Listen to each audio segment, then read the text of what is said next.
I need people to hear this clearly because this isn't anger and it isn't fandom gatekeeping. This is about understanding what you're actually watching.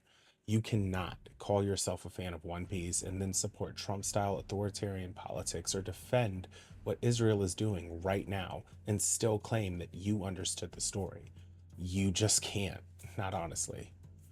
And every time someone says, keep politics out of anime, I know immediately they miss the point because One Piece is not accidentally political, it's not subtle, and it's not something that fans read into later.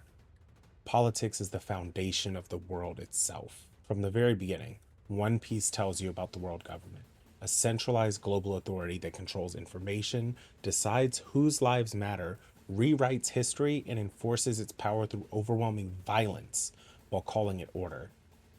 That isn't background flavor, that is the core conflict of the entire series.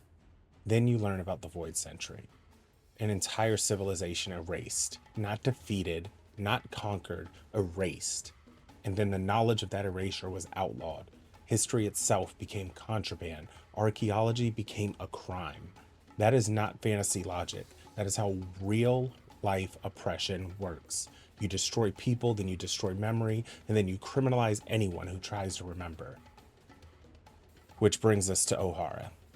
Chronologically, this is where the story stops being an allegory and becomes a warning. 𝕖𝕕 wasn't destroyed because it was violent. It wasn't destroyed because it rebelled, and it wasn't destroyed because it posed a militaristic threat. It was destroyed because scholars were studying history. That's it. The world government labeled knowledge as dangerous, declared an entire civilian population guilty by association, and launched a buster call. No evacuation, no distinction between scholar and child, no accountability afterward. Just total annihilation followed by justification. They didn't say we're evil. They said this is necessary. They said this is for safety. They said this is to protect the world. That is the exact language real-life governments use when they commit genocide. And that's not exaggeration. That's definition. After 𝕖𝕕, the story moves forward and it shows you how power operates before it reaches that final level of violence. 𝕬𝕕 comes next. 𝕬𝕕 is about manufactured chaos. A powerful man creates drought, misinformation, and civil unrest so he can seize control while presenting himself as the solution. He plays both sides of the conflicts, turns people against each other, and then steps in as the savior. This is how authoritarian movements function in real life. Create fear, create scarcity, create division, then offer control as relief. And then comes 𝕤𝕕𝕤, which is the ideological sequel to 𝕖𝕕. Robin isn't hunted because she committed violence. She isn't dangerous because she attacked anyone. She is dangerous because she can read history, because she represents memory, because she proves the state lied. The government doesn't debate her. They don't put her on trial. They declare her existence a crime. That's how power treats truth. It doesn't argue with it, it erases it. Then we move to Fishman Island. This is where One Piece addresses racism head on.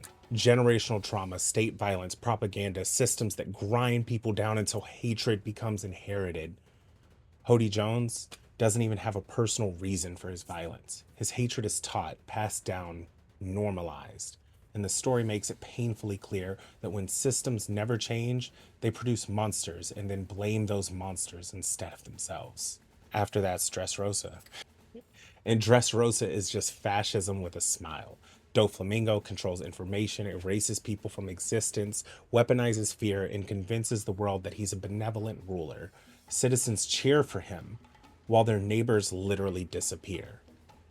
And this is what happens when people choose comfort and spectacle over truth. Then we get to Wano. Wano is colonialism. A closed nation stripped of resources, poisoned land, starving people, and an occupying force backed by global powers who don't care about the suffering as long as the weapons keep flowing and the profits keep coming. And through all of this, the world government is watching, calculating, deciding what is acceptable and what is expendable. Which brings us to Egghead. Egghead proves that 𝕤𝕕 was not a mistake of the past, it was policy. Vegapunk is targeted for the same reason the scholars of 𝕤𝕕 were. Not because he hurt people, but because he knows too much, because information threatens power.